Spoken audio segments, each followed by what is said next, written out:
Okay, tell us who you are. Who I am. Okay. Hey guys. All right. So I'm the hard money person. Okay. Who has never heard of that before? Who's never heard of what hard money is? Good. The only. What's your name? Amanda. Amanda Hart. Thank you. Amanda Hart. I'm with Easy Street Capital. Hard money. The only reason you're going to even hear about this is if you're investing. So if you bought your primary residence, you're looking at that type of lending, hard money isn't going to make an appearance. I call us the redheaded stepchild of lending. We're just like over here hanging out for investment properties only, non-owner occupied.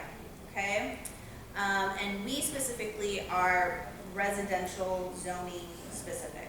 Okay, so if you're looking at raw land, if you're looking at commercial space, those are commercial loans. I'm residential, and I specify stick built because, especially in Southern California, we see a lot of unique things, you know, like boxcar, train boxcar homes, or tiny homes, or just lots of cool different types of investment properties you can do. I don't touch those. It's only stick built, single family up to 10 units for me. So just log me away as that lender. Hard money, we're going to talk about why you would use it. So obviously we've talked about a few people coming up here talking about different types of money, and the reason these types of things to come to are important is because you need to know all the types of different money that you can have access to. And I'm just another little pile. At the end of the day, what type of money you go with has a lot to do with where you currently stand in your own personal liquidity, what your credit score looks like, what you're doing, what your project is, and that will tend to lead you down to the right lender. So while I wait for my cool little presentation thingy to get uploaded to the screen, let me tell you about my weird resume. So I'm a California native. I grew up in the Central Valley with all the cows and farms and grapes and olives.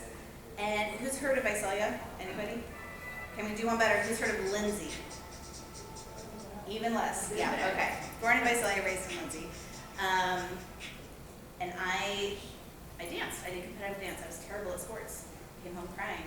My mom was like, girl, I was like, I can't even do basketball. She's like, do you want to try to go do dance? And I said, let's go do it. And it worked out really good, and I graduated with a BFA in dance from California Institute of the Arts in Santa Clarita. If anybody's heard of that. Once I graduated with that degree, I said, okay, which I really needed because I came from a farm town. I didn't know what to do with dance, and luckily I went to art school and it taught me what to do with it. So I said, okay, well, I'm gonna make any money now that I have the student loan to pay off. I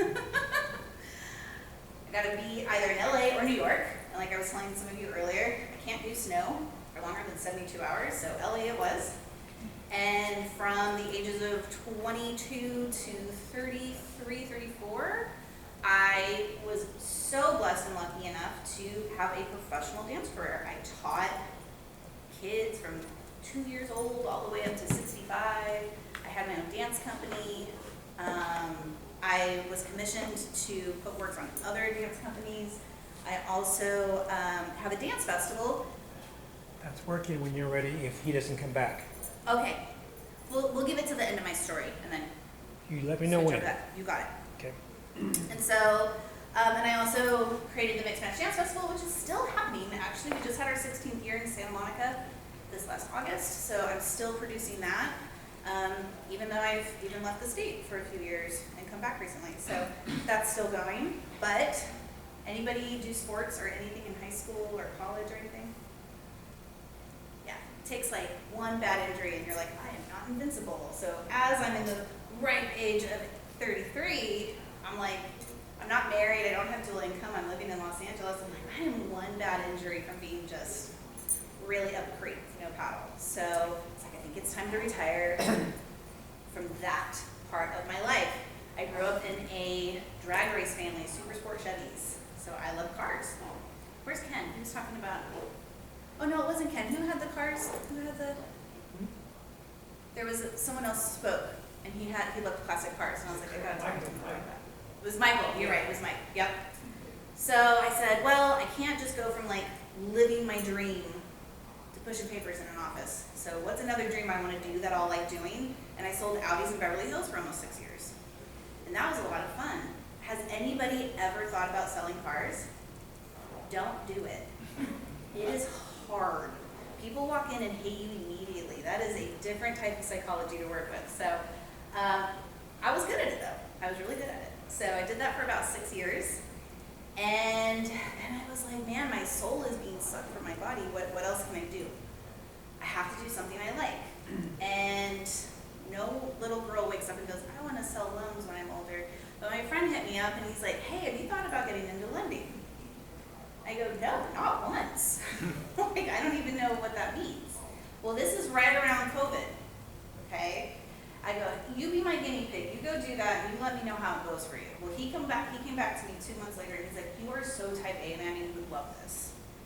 Let's go. You talk to people, you do this, you do that, you do the other. I got into conventional lending, and I was doing about 40 to 50 refinances a month. Because remember what happened during COVID was all the rates dropped. Like I mentioned at lunch, I did a 10-year 1.99 for someone on like $1 million loan. That's amazing. They're saving so much money, right? Coming out of like 7, I think he was at 7%, because I still remember it. He had 20 years left, and I brought him down to 1.9 on a 10-year. So cool. So I'm doing that, and I'm doing that, and then I moved to Texas.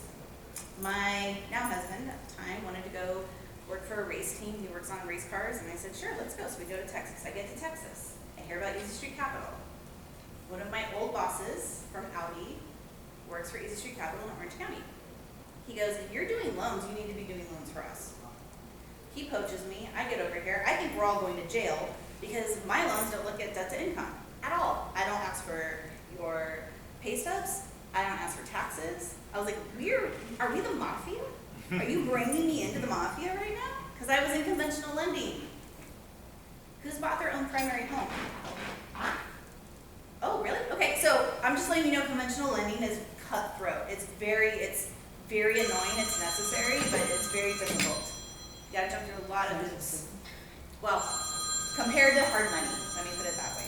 So it's also different though. I don't work with primary residences. I only do investments now. But I got into it about 5 years ago, and I love it, okay? It is the most instant gratification lending that I can really even look at. So that's how I got here. All of that ties into, I really like teaching people. So between dance and teaching people how to buy cars the smart way, the easy way, because it's really not that bad. It's really not that hard. Now I'm teaching people how to do loans if you're in the investor sector. Okay, so we're going to go over these hard money loans because who hears hard money and thinks that sounds like a terrible name? I do. Hard money, you're like, that sounds like I'm going to get screwed. That sounds like that's a bad thing to go into, but it's not. Okay, so we are going to dive into why you should utilize, or at least know how to utilize, hard money for your stuff. Yeah, let's bring that up because he's taking too long. Too long. So these are loans that you guys are going to want to use for fix and flips. We call that a value add because you don't always have to exit with a sale. You don't have to flip it. And we also have a DSCR product for rentals. So if you guys are like, hey, I just want to I don't want to rehab a house. That sounds like a lot of work. I just want to buy a house and rent it. You can do that too. Or you can do both. What a lot of people do, look, that's me. What a lot of people do, and we'll go over this strategy in a minute, is buy it, fix it up, refinance to rent it, and cash out during that refi. So then you're even getting some money back to then go on to rent the home out. So we'll go over that as well. That's me. Yay. Good. Yes, we did it. Okay. So, what is hard money? Hard money loans are a short-term loan provided for the purchase, refinance of non-owner occupied properties and underwritten, remember we were talking about underwriters earlier, based on the property's value and the assets of the borrower. All that to say, who's heard the term asset-based lending? Okay, that means I'm looking, rather than looking at your income, because all I work with is investors. Imagine what their taxes look like. Someone was like, we write everything off. Yeah, we do. I don't want to look at your taxes. I don't want to look at your pay stubs. I'm looking at the asset, but over here, the borrower, you're still included. I'm probably not going to be able to help you if you have a 480 FICO, so please pay your bills on time. FICO still helps you out a little bit, but it's addressed a little differently in these types of loans. Someone who has a 780 credit score is going to get the same rate as someone who has a 690 credit score. So there's framework around that. I won't bore you with those details, but your FICO still matters for these loans. They're not, sometimes I hear people say, oh, I thought these were only for people with bad credit. And I'm like, no, we still have to teach people about these loans. So we're looking at the home, we're looking at the location, we're looking at the numbers. What are you buying it for? How much are you going to put into it? What is it going to be worth when it's done? Okay, that is what my underwriters are checking out. So these are still underwritten, and they're referred to as bridge loans because they're short term. They're bridging you to the final, whether you're going to sell it and make your profit or you're going to rent it. Okay, so they are bridging you over. Okay, these are the reasons why there's 4 main groupings that I think, a lot of people think, hard money is an important option to keep on hand. Okay. Simplified financing with expert support. So, we are a company. Easy Street's the 7th largest hard money lender in the nation. Some people are like, where do you get your money? I'm like, we get our money everywhere. We don't run out of it. A couple years ago, when the rates started going up, I started getting a lot of calls. I'm supposed to close today and my lender ran out of money. They're putting me on ice for 2 months. Can you close this loan? I saved the day. Fastest loan I closed was in 5 hours. Please don't make me do that again. At least give me 48. But it is nice to know that my company, Job Security, we get our money a bunch of different ways, okay? So we are layered, we're not running out of money, we're not putting you on ice, and it's really weird to say that that's something you actually need to look for, and you need to look at the strength of the hard money lender and how large they are, where they're lending more nationwide, and that's gonna give you a lot more support on moving forward with a hard money lender. Okay, because we're not all created equal. Work with dedicated account executive. It's me, I'm dedicated. To guide you through loan structuring, closing, and post-closing needs. I think I have a lot of value in post-closing, which is a lot of the times when a loan officer or an account executive will, I mean, they really can't do anything else, right? Their whole job was to get you to closing, make sure that they got the right docs from you, make sure you understood the loan terms, make sure you knew how to maybe do your draws. I think someone mentioned, Ken mentioned, they don't tell you that you don't just get your money, that you have to do draws. They give it to you in sections that you have to spend money first. And he's right. But I make sure you know that because that's something you should definitely know. Okay, draws are like reimbursements. Okay, I'll get into that in a minute. Basically just trying to make sure you guys aren't laundering money. Okay, the whole cleaning money thing is very much a real thing in real estate. Efficient collaboration with specialized draws and servicing teams for ongoing project support. So, in terms of owning our own primary residences, most people know that when you get your mortgage, the servicing gets sold. Yes? This is where we have like Flagstar, Mr. Cooper, we've heard of these servicers. These servicers, so when loans close, they get kind of sold off in pieces, and the reason that happens is because we want money to keep flowing through the real estate market. We want money to just keep changing hands so that there's more money to lend, okay? Servicing, you would think, oh, okay, so I just bought my primary residence through Chase Bank. Well, Chase Bank isn't gonna service that. They're gonna sell it to a servicer, and that servicer is in charge of handling like your escrow payments, making sure all those things get to you, and that's the person you would call if you wanted a payoff, right? So you're gonna sell your house, you want a payoff. Well, obviously, if I'm working on short-term loans, payoff requests are frequent, right? So 3 months go by and you're like, I know they've been taking my money for my monthly payment, but who do I go to?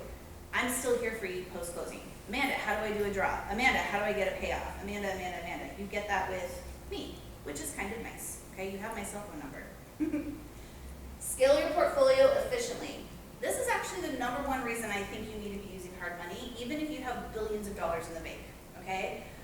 Since we're nationwide, I work with a lot of different people, and I have people who have hundreds of flips going on nationwide at one time. It's really impressive the way they make that machine work, okay? They've got a lot of money going in and out, but the last thing they want to do is be strapped, right? So they're going to use my company's money to make sure that their liquid stays liquid. I've had a lot of people that I've talked to on the phone say, well, you know, I have a lot of money in the bank and I do a lot of my deals, because don't forget, not everywhere's like California. You can go to Oklahoma and buy a house for $50K, put $30K into it and sell it for $130. A lot of people can do that with cash. We don't need to get a loan, okay? But what if you just quit your 9 to 5, which is what a lot of real estate investors want to do. You just quit your 9 to 5, and you could buy it cash, but what if another opportunity comes up and you're going to be flipping this house for 6 months? All your money is tied up into it. So let me finance 90% of it, including your rehab, and that keeps a lot more of your money liquid for another opportunity to pop up if you should need it. Also, someone mentioned earlier, who's done a flip and it went sideways? They opened a wall up and there was mold. There was a skeleton. Now it's like this was on an Indian burial ground. Like, who knows, right? You start opening walls up, you start getting into stuff, the foundation, the roof, something happens. Well, now you at least have more of your liquidity on hold on the back for that kind of stuff. So, scaling on that efficiency. So, partner with a lender to secure funding quickly. We move very, very quickly. I'll get into that in a minute. Enables you to close deals and manage multiple projects simultaneously. Build a more profitable real estate portfolio by leveraging financing to expand your investment opportunities. That's pretty much what I just went all through. Okay? But wait, there's more. Comprehensive project evaluation. Okay, so we were talking about the underwriters. My joke is underwriters are no fun at parties, but they are essential. The fun one gets you into the loan, and then the serious one makes sure that everybody's going to be successful with the loan, okay? When I turn in these bridge loans, which are build or rehab loans, I take it straight to an underwriter, okay? If you're familiar with loan processes, the underwriters usually Oz at the end. So you're in 30 days of escrow, and then everything that you've compiled gets to the underwriter, and he gives you like the final hoops to jump through. Or sometimes he can kill the deal. You never know. Okay? I go straight to him. Or them. Okay? I take my little packet, which is literally, I ask you 15 questions in an email. It's the easiest way to see if you're going to be approved or not. I take it straight to the underwriter. They look it up. They look up the ARV. They look at the comps. They do all of that. We do not do appraisals on most of the loans. Some appraisals, once you start getting to $1 million, might require an appraisal, but, or 90% of the loans, they don't require an appraisal. Okay? And that's why, because my underwriter looks at it at the very beginning. Guess what happens if he doesn't like it? Kills it. Kills it. All of this happens within 24 hours. My biggest thing is, it's a day. It's a day to find out if it's a yes or no, and I don't have to run your credit up front. Why would we not look at this option, right? If he says no, he sends me the reason why, and I copy and paste it word for word and send it to you. Because guess what? If the underwriter is saying no, it's probably because, especially with me since I've been with the company for so long, I can kind of pre-underwrite before I send over. It's usually because there's no market support. And the last thing we want you guys stuck with is a house. Yeah, we could refinance it into a DSCR and we could rent it. We could do that. We could flip the exit strategy. But if you were wanting to sell it, we want you to be able to sell it. And if we don't think you can sell it, we're going to say no. And we'll let you know why. Top reasons: don't buy houses next to gas stations, across from graveyards, or like behind schools or like commercial type stuff. Buy homes that are in actual residential areas. Those tend to be the good ones. Okay? And again, with the position for profitability, providing greater confidence and peace of mind, it is really helpful to know that someone, an actual professional, looked at this and said, yeah, man, I think you can make some money on here, and I need you to make that money so you can pay back my loan. So here's your terms. You're approved. Gives you a little confidence boost at the same time. And then flexible non-QM lending approach. This is kind of nice because in conventional lending, the box is a lot more stricter. The lending box is a lot more stricter, and if you fall out of it on one part, it's just a no. Whereas with us, we can say, okay, well, he doesn't have any experience. We do work with first timers, but say for leverage, we're trying to max it on leverage. We're looking at your experience, and your experience is 4 years old and not within the last 3 years. I can go to my underwriter and be like, hey man, they had like, you know, they like moved out of the country for 2 years and then they moved back, but before they left, they had like 10 flips that they did. And I know it's not within these last 3 years, but can we like consider that? I can have an actual conversation with them. It's not just yes or no. You know what I mean? And that's kind of nice too. So we can kind of hear the story and make our approval decisions based on just more than the lending box, which is nice. It gives us some flexibility. Meet clear standards and qualifications while enjoying a more individualized financing and approval process. Yeah, I individualize it. Okay? Are there any questions about this with like bridge stuff so far? What's the max LTV on the ERV? On the ARV? Okay, real quick, I'm going to elaborate on that because if you don't know, some people are like, what did you just say? Okay, so when we are leveraging these fix and flips, we essentially have 2 loans in, say, a 6-month term. We have 2 homes in a 6-month term loan, right? You're going to bring me a really cruddy looking house, and then you're going to make it really pretty, right? And you're going to do that within that 6-month term. Both of those homes have 2 different values, correct?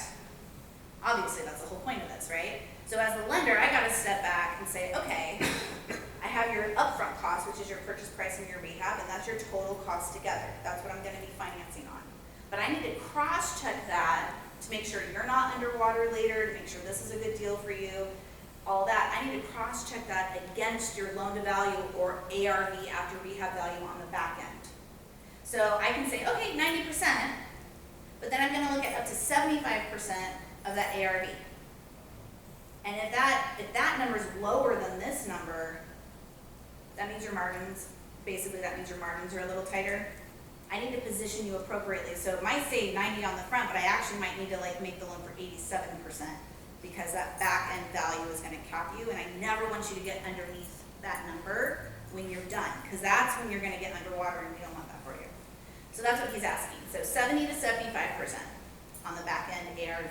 And that's what we cross-check your leveraged loan amount against. Okay, people ask that because they're trying to figure out what type of leverage they have with a lender. Okay. All right, so these are our programs. We basically just touched on Easy Build and Easy Fix. Those are the bridge loans, but then we also have Easy Rent, which is the DSCR loan. That's the one I'm going to dive into next. For the Easy Fix and Easy Build, literally within 24 hours we have a yes or a no. These don't require appraisals. I can get you closed at the table in 48 hours. It's nuts. And that's what I meant by instant gratification.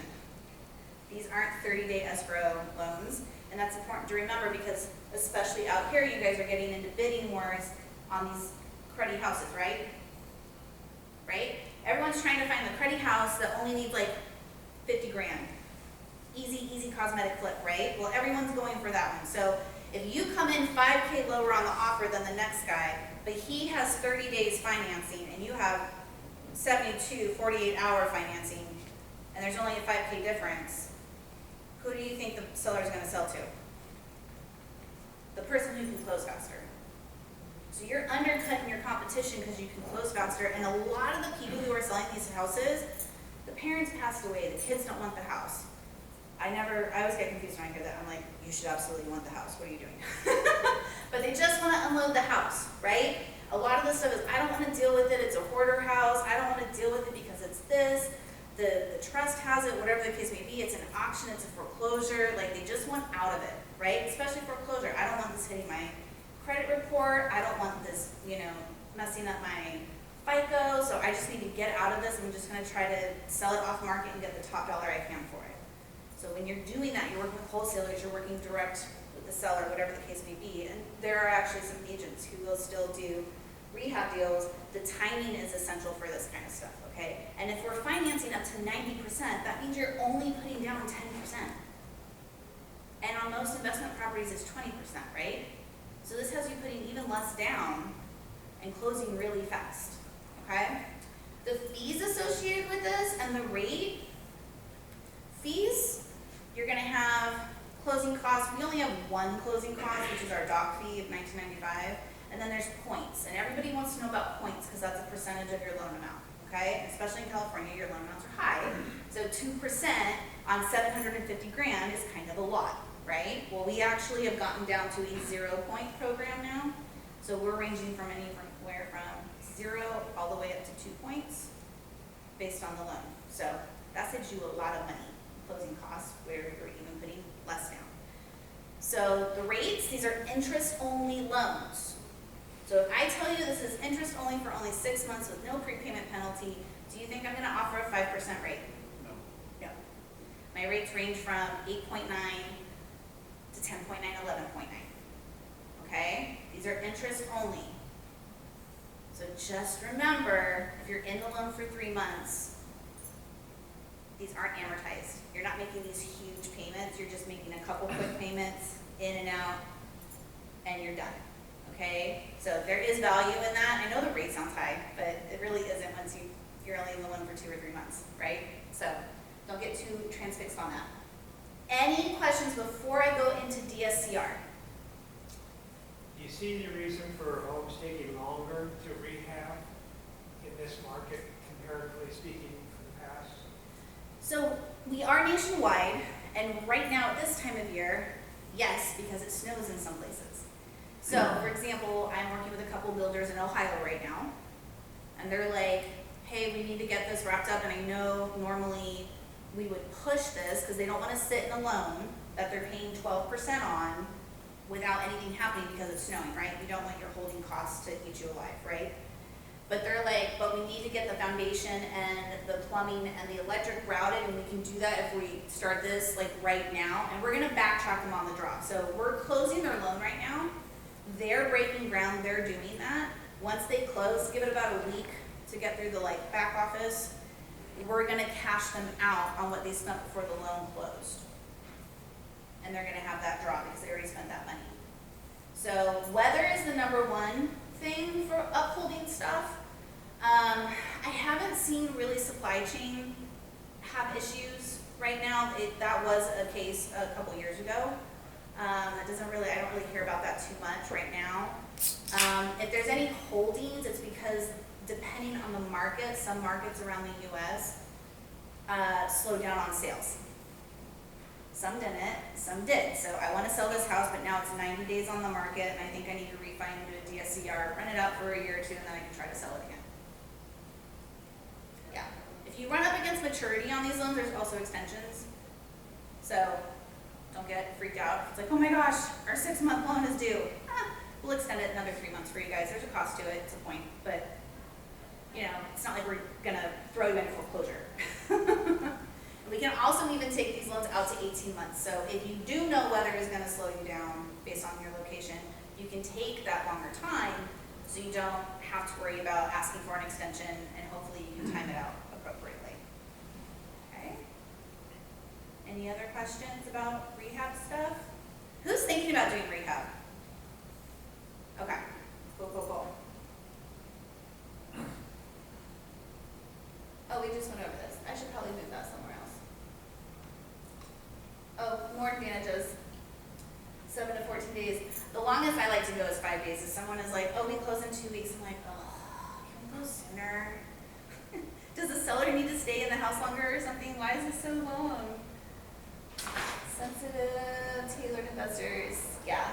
And we do work with beginners, guys, so a lot of lenders don't, and we're totally okay if you goose egg on the experience, we're fine with it. So here's, if anybody wanted to take pictures really quick, I also have this out on my desk out there. I have like a postcard that has my information on it and stuff, but this is pretty cool. No one can really touch us. There might be people who match us nationwide, but no one can really, I've never seen anyone beat our product before, so it makes my job a lot easier. All right, here's easy build. Anybody thinking about building? Yeah? Okay. We work with first-time builders too, which is super high risk, and we just opened that door about 6 months ago, so keep that in mind. All right, DSCR loans. Anybody work with any of these before? Okay, so these debt service credit ratio, all right, DSCR, that's what that acronym is for. When we look at these loans, these are a 30-year product, and we're looking at rentals. They do not need rehab, okay, and they better not need any rehab because these do require an appraisal. These are going to give you the average like 3 to 4 week escrow period, and these appraisals are scrutinized to a VA FHA level, which means that porch better not have any chip paint, those batteries better be in the CO2 detector in the house, like, turnkey means turnkey, like, we're gonna have a human being living in this house that needs to be tip-top shape. We are not doing slumlord type stuff with these DSCRs, okay? But yeah, we look at short-term, which a lot of lenders don't, and we look at long-term. So as long as you're wanting to rent it, this is the loan that